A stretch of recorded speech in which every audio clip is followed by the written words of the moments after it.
Hi guys, James at RampantLionReviews again for you today with another beer review. For this one I'm filming a little bit differently because I had a wee bit of an issue with my camcorder. So unfortunately the little memory card slot in my Sony camcorder that I normally use broke. The springs, something's gone wrong with the springs. So I'll need to see about opening that up to see if I can fix it. But you know, I was thinking about replacing the camera anyway this year in time for my 3000th review. So I need to do a little bit of research and see whether it's better to get like a smartphone with a very good camera, such as the Samsung Galaxy S21 or something like that, or whether it's worth getting like a GoPro or a replacement Sony. So I'll do a little bit of research over the next little while and decide what one exactly I want. It'll probably take me a little bit because I do like to research these things kind of quite thoroughly. But in the meantime, my phone that I have just now films in 1080 HD, which I'm sure will do for the purposes of beer reviews. So yeah, apologies if there's a few kind of things with orientation and stuff in this video that aren't quite as normal, but yeah, we'll just see how it goes.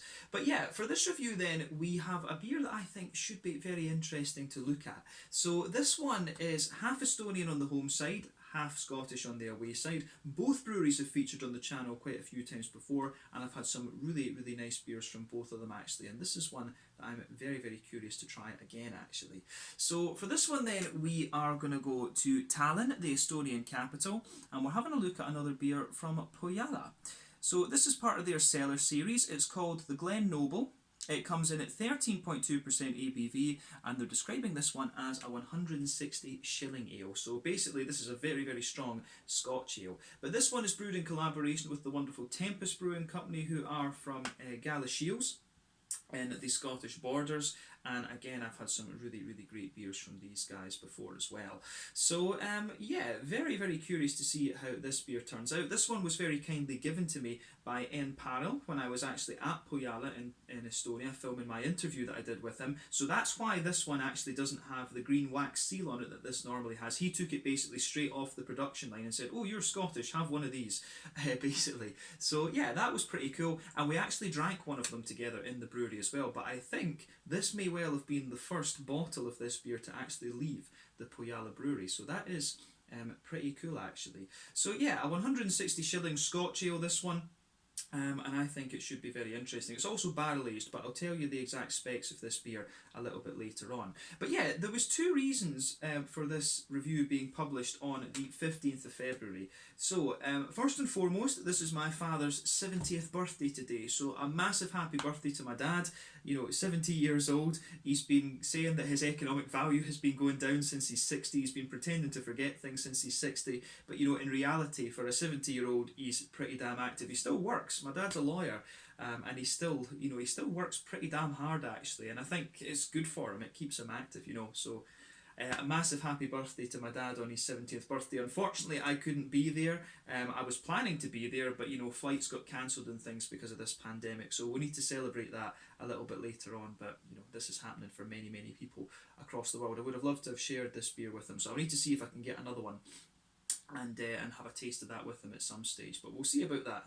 I've shared many beers with my dad over the last little while. But the other thing that's interesting about this date is actually that the 15th of February 1971 was when the UK changed from the shilling system with the pound sterling to decimalisation. And this fact was brought to my attention by John Mannion of John Drinks. So do make sure you check out his channel. He does some really interesting things.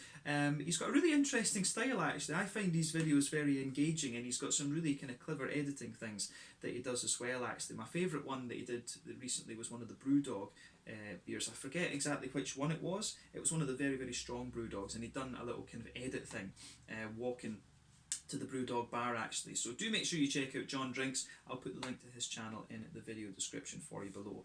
But anyway, let's crack on with this beer then and see how we go. So yeah, the Glen Noble 160 shilling Scotch Ale from Põhjala Pruulikoda in Tallinn in Estonia, and Tempest Brewing Company from Galashiels in the Scottish borders. So as always with my reviews, I'll tell you a little bit about the breweries before we taste the beer. If you want to get straight to the tasting, just fast forward.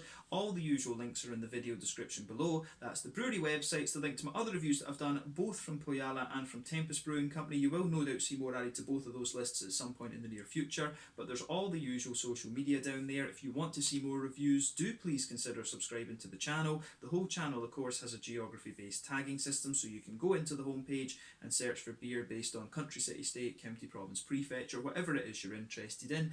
Do check out the playlists of beers from different countries. There is one there for all the Estonian beers that I've reviewed for you, and another list for all the Scottish beers. This one will appear in both of those because it is dual nationality, and as always, please do get in touch and let me know some of the other beers and breweries that you guys would like to see me review. It's always great to hear from you guys that are watching the videos, and the support that you show the channel is hugely appreciated. So anyway, on to my brewery notes then, to tell you a little bit about Põhjala Pruulikoda then. So Pohjala, as I've mentioned to you already, are based in Tallinn, the capital city in Estonia, in the northwest of the country, and the company was founded by Peter Cake, N. Parrell and Glen Noble, and they were later joined by Tiit Pannanen. So the group apparently went on a fact-finding trip to Brewdog in Scotland after Punk IPA had reached Estonia, because a lot of them were just kind of blown away by this beer because it really showed them what beer could actually be. But it was there that two of the founders who were interning with Brewdog encountered Chris Pilkington, who joined them as their head brewer, and he's also now a partner in the company as well. But Chris had actually graduated in marketing, but he was an avid home brewer, and he was producing some very interesting beers on the pilot kit at Brewdog, and he's now very well established and very well respected with Pohjala. If you check out my interview that I did with the guys from Pohjala, you'll see Chris in there, and you'll also see N, and they're both very nice guys actually, and I'm sure you'll see them there if you go and check out Pohjala's facility in Tallinn. It's definitely worth a visit.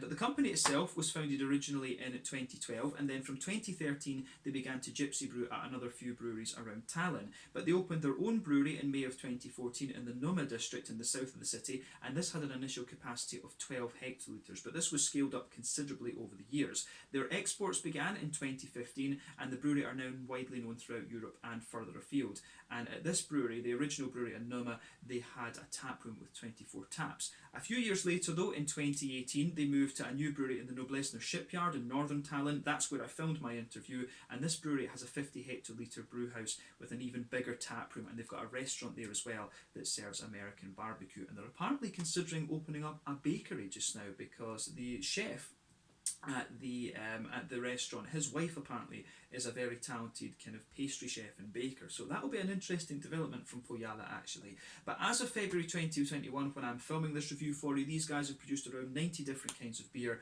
according to Untappd, and you know, they are very well respected these days, so I would highly recommend that you check out Pohjala Pruulikoda if you get the chance. They're probably the best known Estonian brewery these days, along with Puhasta. Tankard are fairly well known, and I think Leha Pruulikoda are also really well known as well. But the Estonian beer scene is, you know, extremely strong in my opinion, and one of the big advantages that the Estonians have is that they're such a small country. You know, they're only about 1.3 million people, of which about 1 million are ethnic Estonians.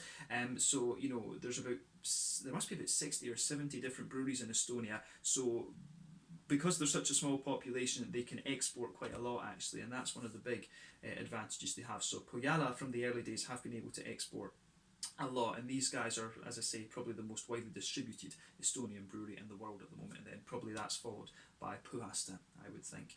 Yeah, Sori I think are also pretty big. Leha Pruulikoda also, and you've got Tanker and, oh, I forget the name of the other one that's in the southeast of the country near Sori.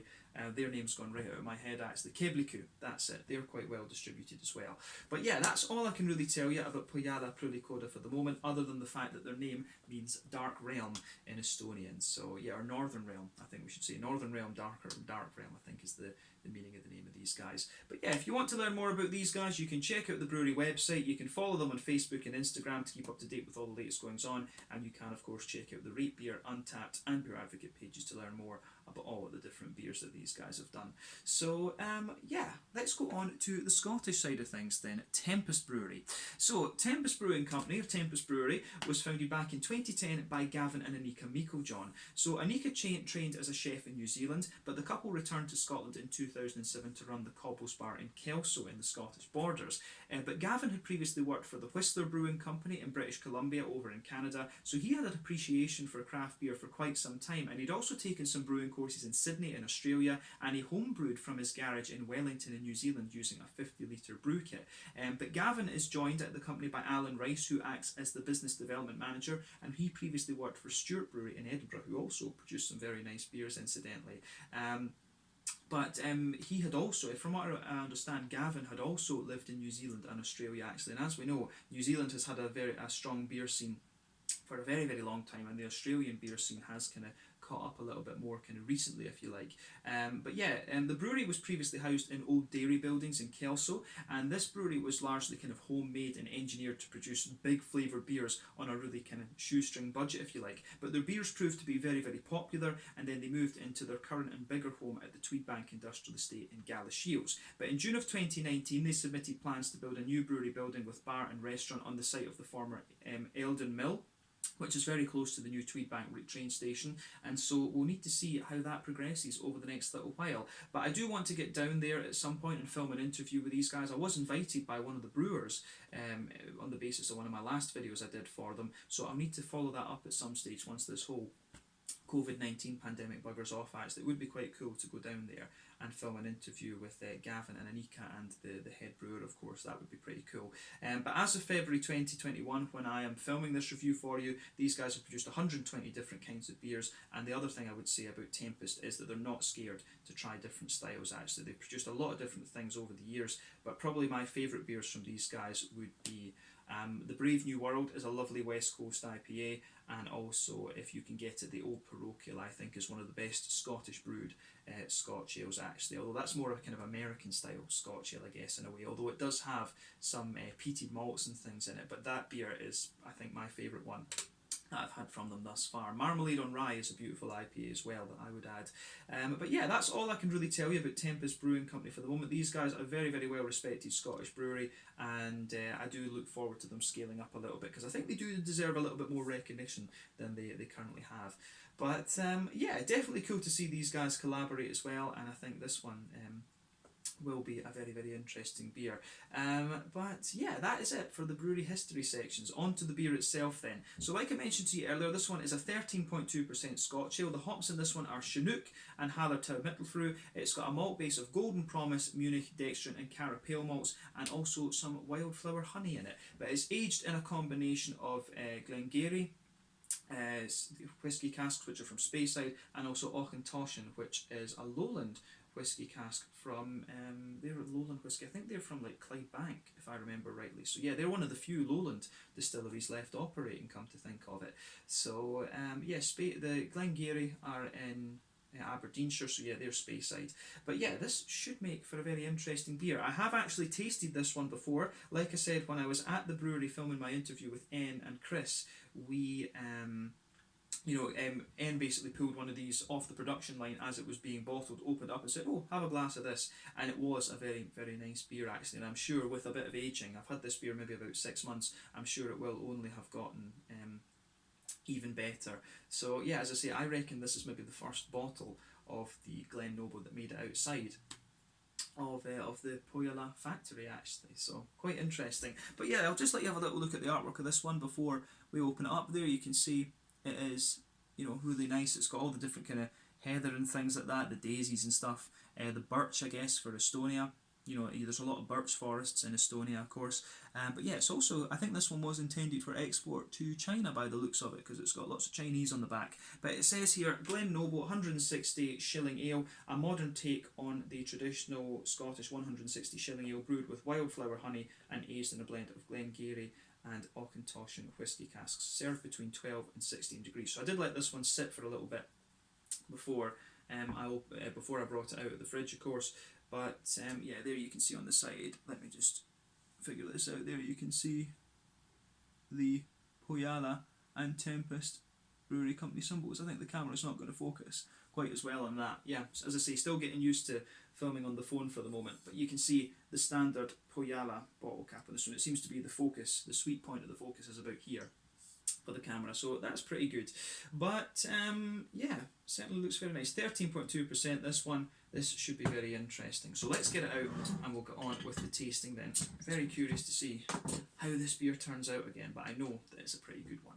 So yeah, just to tell you a little bit about the Scotch ales then. So The term Scotch Ale, and particularly wee heavy, I think was coined by the Americans. As the name of this one kind of indicates, in Scotland, these beers were always referred to as the shilling beers, and the shilling referred to the tax that was put on these beers. And essentially, as you put more malt in the beer, you had more alcohol in it. Thus, there was more malt in the beer, there was more alcohol, thus you had to pay a higher tax. So I think, I'm not sure if there was 30 shillings, but there was 40, 50, 60, 70, 80 and 90 shilling beers. Now, the ones that the Americans tend to refer to as Scotch ales wee heavy, they tend to be between the 80 and 90 shilling, but you do also have these big 160 shilling beers, which are essentially just the Scotch ale on steroids, basically. But probably the most famous example, or the best known example of these kind of ones in Scotland, would be the Tracker House. And I've reviewed the Tracker House 160 shilling on the channel before as well. So if you want a really traditional Scottish brewed Scotch ale that's very good, then the Tracker House 160 shilling is a very good one. If you want one that's a little bit more kind of modern and Americanized, then probably the Tempest Old Baroque Ale is where you want to go. Those are probably my two favourite Scotch ales that I've come across brewed in Scotland so far, and I'm just hoping that I've not forgotten any of them, because I have had one or two from the likes of Fierce. I've had one. I've had one or two more kind of traditional ones from the likes of Williams Brothers Brewing Company as well. So there's lots of good breweries in Scotland these days. One brewery I would love to see do one of these though would be Dead End Brew Machine. I would love to see them have a go at one of these, because they're doing some really nice big malty beers these days. I'd love to see Puasta do one as well from Estonia, because they really know what they're doing. Sorry, I'm sure, and Leia Pruulikoda would do a very good job of a Scotch ale as well, come to think of it.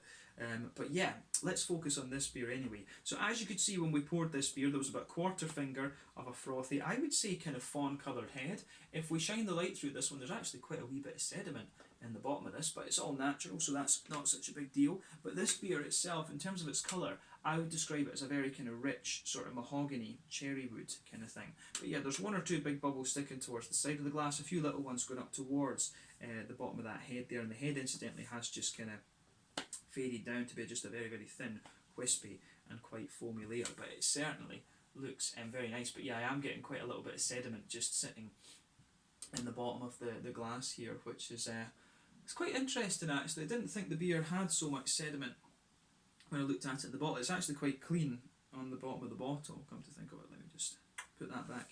But there you go.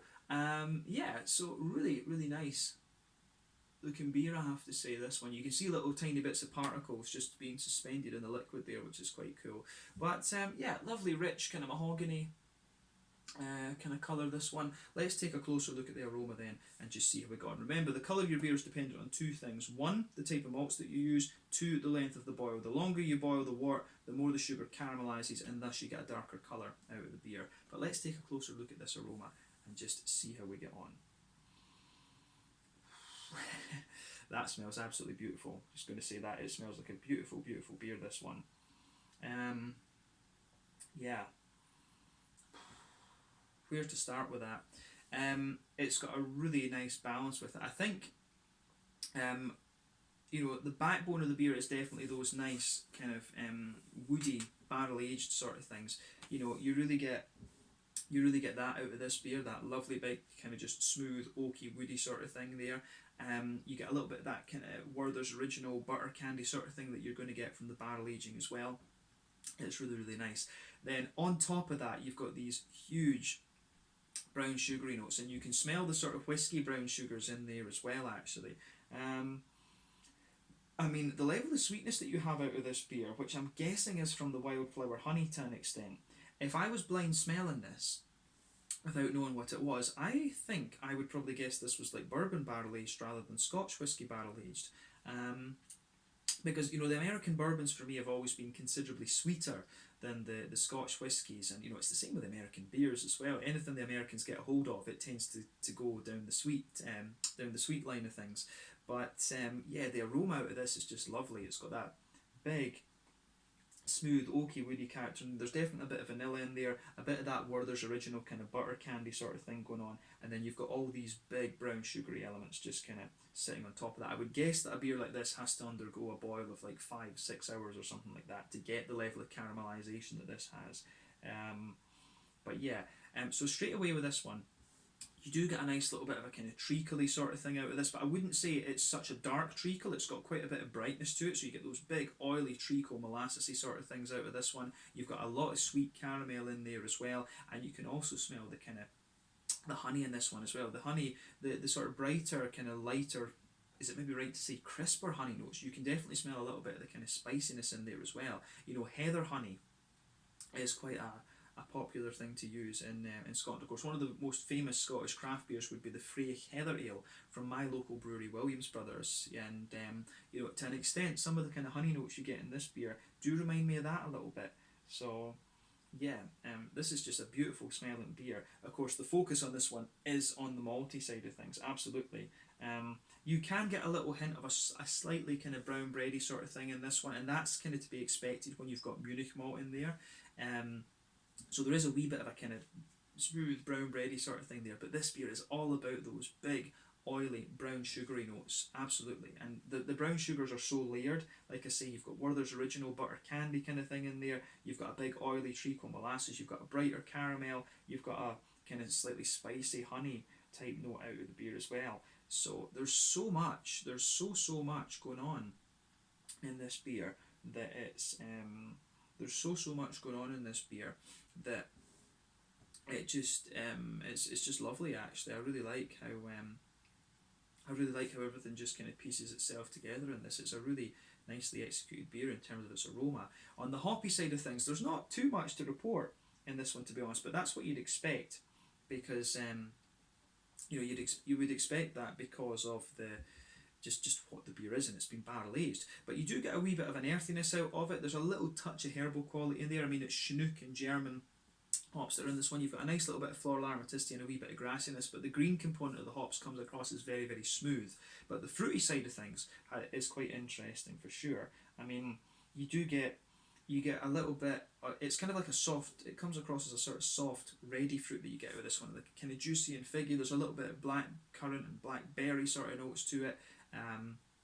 So yeah, you can smell a little bit of that slightly stronger, more pungent, very kind of citrusy note from the Chinook in there. But you know, Chinook will give you, if you put it in a big malty beer like this, it's going to give you its more kind of juicy red components rather than the big strong grapefruit that it would give you normally in an IPA or whatever. So yeah, smooth kind of red figgy notes for me. There's a little bit of a kind of black curranty blackberry sort of thing to the beer as well. But I mean, overall, the aroma of this beer is really nice actually. Take a good bit of time to just enjoy this, because I think this one is pretty unique in that sense. But we're going to have a taste of this beer now and see how we get on. So this one is the Glen Noble, a 160 shilling beer from Pohjala Pruulikoda in Tallinn in Estonia, in collaboration with Tempest Brewing Company in Galashiels in the Scottish borders. As I said earlier, I want to dedicate this one to my dad on his 70th birthday, and it's also cool to film this on the anniversary, the 50th anniversary of the decimalisation of the pound sterling as well. So yeah, thank you again to John for pointing that out to me. So Dad, if you're watching this one, I will need to send you the link, but happy birthday, and I hope you have a nice day on your 70th and you don't have to watch Say Yes to the Dress. You know, fuck that noise. But let's get stuck in, guys. Slange, School, Terry 6.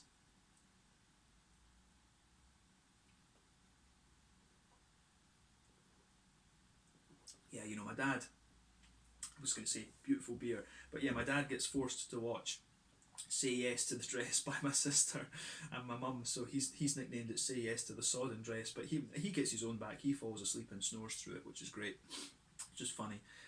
But yeah, anyway, happy birthday, Dad. So yeah, this is a beautiful beer. You know, I knew it was going to be already, but to try it again is pretty special actually. This is definitely a winter warmer. I hope they do this one again at some point. I think it would be a terrible shame if this is only like a one-off release. And you know, when there is the Scottish connection there with Chris Pilkington, then I think this is, you know, they definitely need to make sure that this beer is done again, and they do a few more Scottish collaborations actually.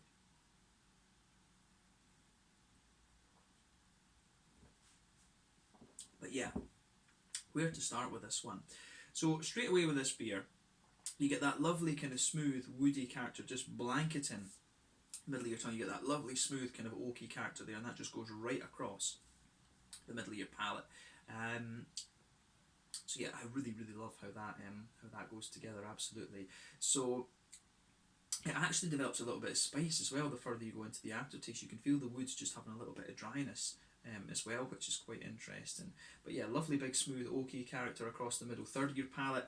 As you go towards the kind of the border region between middle third and back third of your palate, you get a nice little bit of a kind of toasty bread crusty sort of thing, which is quite interesting. Then in the back third of your palate, the wood is distinctly more kind of spicy and sort of almost a little touch harsh in a way. Actually, you do get quite a little bit of that kind of grainy sort of spicy character out of it, and that's really really interesting. But on top of that woody note, the woody character incidentally in the middle third of your palate is distinctly smooth, so you get a little bit of that in the middle third of your palate. You get a little bit of that kind of Werther's Original kind of butter candy sweetness in there, and then on top of that again you can pick out a little bit. There is, for me, that's when the kind of sort of bready notes start to come out, which is really interesting. You get a little bit of that grainy sort of wholemeally brown bread. I would hesitate to say like a rye bread, like a German rye bread, which would be, you know, very very sweet. It does kind of come across as quite a sort of grainy bread sitting on top of those woody flavours.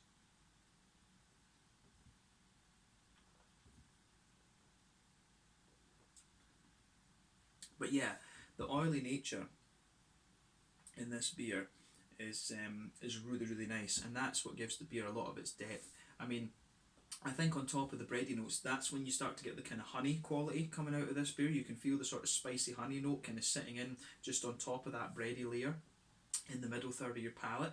And it's quite interesting because that middle layer of your tongue, the honey layer seems to just go from from border with the front third of your palate to border with the back third of your palate. It seems to only be in that middle region of the tongue, which is really interesting. You can feel that sort of slight spiciness lingering there into the aftertaste, which I think is very very interesting. But yeah, in the very centre of your palate you get a lovely big kind of oily treacly molasses sort of thing there, those highly caramelised brown sugars, and they do have an element of kind of darkness to them. It's like you've got a ring right in the middle of your palate, and that's when those big brown sugary notes kind of come out of the beer.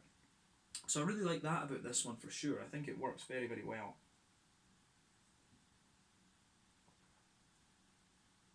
But yeah, there's definitely a big booziness to this beer. I mean, at 13.2%, it's there's no getting away from that. I do wonder actually if this is maybe the strongest Scotch Ale that I've tried before.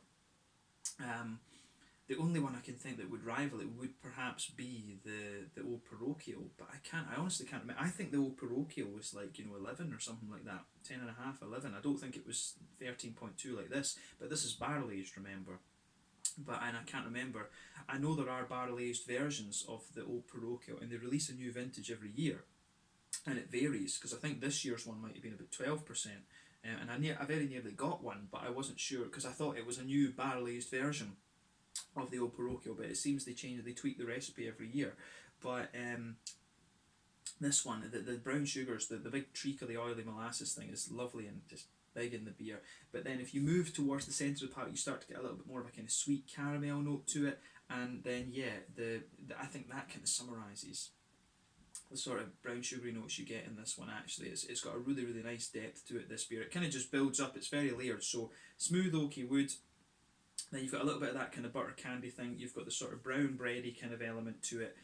Then you can feel the heather sort of not the heather honey, the sort of wildflower honey just sitting in on top of that. Then you've got those big oily treacle molasses notes. Then right in the centre of that, just building another layer, you've got the sort of sweeter side of the caramel too. You will feel a few kind of nutty elements if you go to the very centre of your palate. Then just gradually follow the middle line of your tongue forward. You will get one or two little nutty subtleties to the beer as well, but you're always going to get that in a big malty beast of a thing like this. But yeah, the flavour component of this beer is just, it's top class. This is a really really nice beer. On the back third of the palate, like I said, we never quite finished describing that. You do get some of the woody elements to it. As I say, there's a bit of dryness on the back. You can feel a wee bit of breadiness there, but it's for me, the back third of the palate doesn't quite have as much going on in it, and that's common, to be honest with you. But compared to other beers, I think the back third of the palate is quite it does really take a back seat to the other things that are going on in this beer for sure.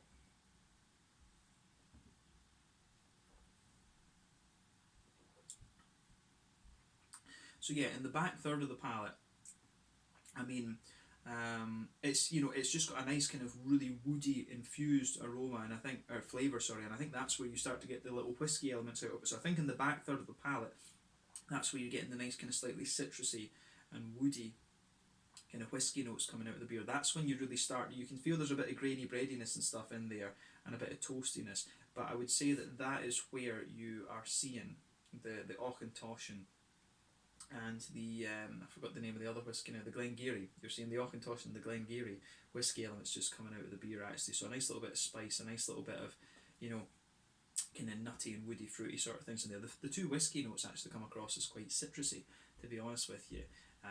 This is definitely a beer. John, that I mentioned earlier that John drinks, I think he would really appreciate this one. So John, if you do come across this, I would highly recommend that you have a look at that beer.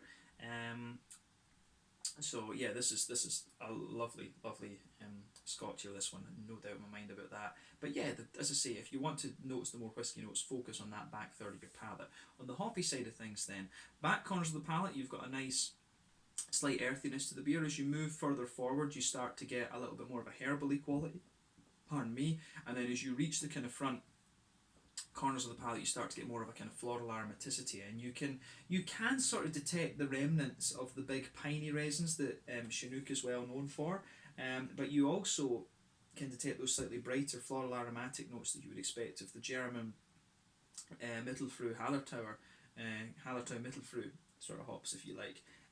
So yeah, you've got that in there, but round the front curve of the palate, the beer is distinctly more light and grassy, if that makes sense. And then you know, it's got a lovely green component to it. This, you can feel the more you age this beer, the more that's going to fade away, of course. But I like a little bit of hop. I have to say, I do like a little bit of hoppiness in beers. I think it just adds more kind of depth to the flavour, if you like. But yeah, let's focus on that front third of your palate then. As I always say, that front third of your palate is where you get that nice oily bubble, where the juicy fruity esters just roll their way out of the beer. So for me, this one is really nice. If you go to that border region between middle third and front third of your palate, there's definitely a bit of a kind of cakey element to this beer. You can feel a little bit of the breadiness, cakey sort of notes coming out of there. But at the back of that front third of your palate, you've got a nice big oily kind of, I want to say there's a good bit of like sultana type flavours coming in there.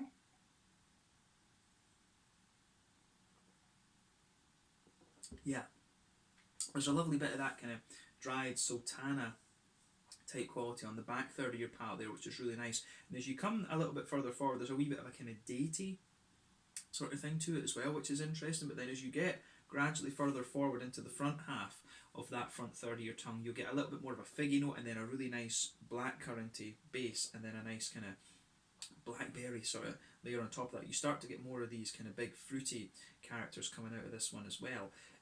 So this is a really, really interesting beer for me, because it actually, it seems to kind of, it really does lean a little bit more, I think, towards the traditional side of the Scotch Ale kind of thing, and we haven't touched upon that too much in this review actually. We've just more been focusing on describing the flavour. The main difference for me between the American Scotch Ales and the Scottish ones would be that the American ones, they're really a lot sweeter, if you like, whereas the Scottish ones come across as a little bit drier, a little bit more kind of toasty and things, and this one really does lean towards the kind of more traditional side of things. And I think this is one of the few times that I've said this about a Scotch Ale that's not Scottish brewed, come to think of it. And I like both. I do like the American variants on this style, and I like the other ones. And I mean, I've had Scotch Ales from all across the world. I've had them from Japan, Chile, Brazil, Canada, the States, various different countries in Europe. You know, I've had this style of beer from all over the place. Australia, New Zealand as well. And I think this one, you know, and the thing is, you do have a Scottish brewer on the Estonian side, so you have to bear that in mind. But this one is very, very authentic, in keeping to the kind of traditional take on the Scottish beers. So this one, rather than comparing this to, say, you know, the old parochial, if we're taking it in the Scottish context, rather than comparing it to the old parochial, then I think it's more comparable to the likes of the Tracker House 160 shilling, this one. But regardless, it's a beautiful beer, and I think this one really shows what a Scotch Ale can be. I think the Scotch Ale, I'm biased of course, but I think the Scotch Ale is a really underappreciated beer style. I love the quadruples, I love the Doppelbox, and I love the Scotch Ales. As Chris put it when I was talking to him, that's the Scottish Sweet Tooth. We love these big kind of brown sugary malty beers, and this is a very, very nice example of that. So, you know, big thumbs up to the guys at Põhjala Pruulikoda and Tempest Brewing Company for this one. I think we can leave the tasting section of the video at that for this one, but this is a beautiful beer, and if you get the chance to try it, I highly recommend that you do. I would say that this would be a terrible shame if Põhjala and Tempest only produce this once, because it is, you know, really, really good. So hopefully Põhjala can continue this, and likewise, make sure you try the Old Parochial from Tempest. That's a beautiful, beautiful beer. But in terms of the mouthfeel then, I think it goes without saying that this beer is pretty damn full-bodied. I don't think there's any doubt in my mind about that. So yeah, the carbonation is very, very smooth in this one. It's got a lovely big oily mouthfeel to it, as you would expect. In terms of IBUs, I think there must be about 25 or 30 IBUs in this. The beer does have a little bit of kind of woody spiciness and things, but whether that would count as IBU, I'm not quite sure. And you've got, you know, the malty side of this beer.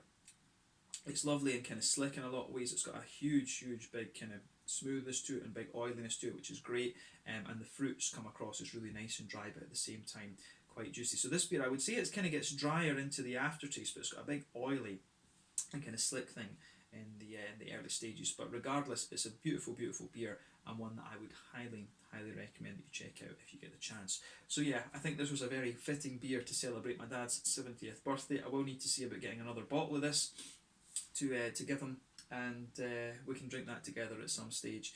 But yeah, and also the 50th anniversary of the decimalisation of the pound. I think this was pretty cool actually.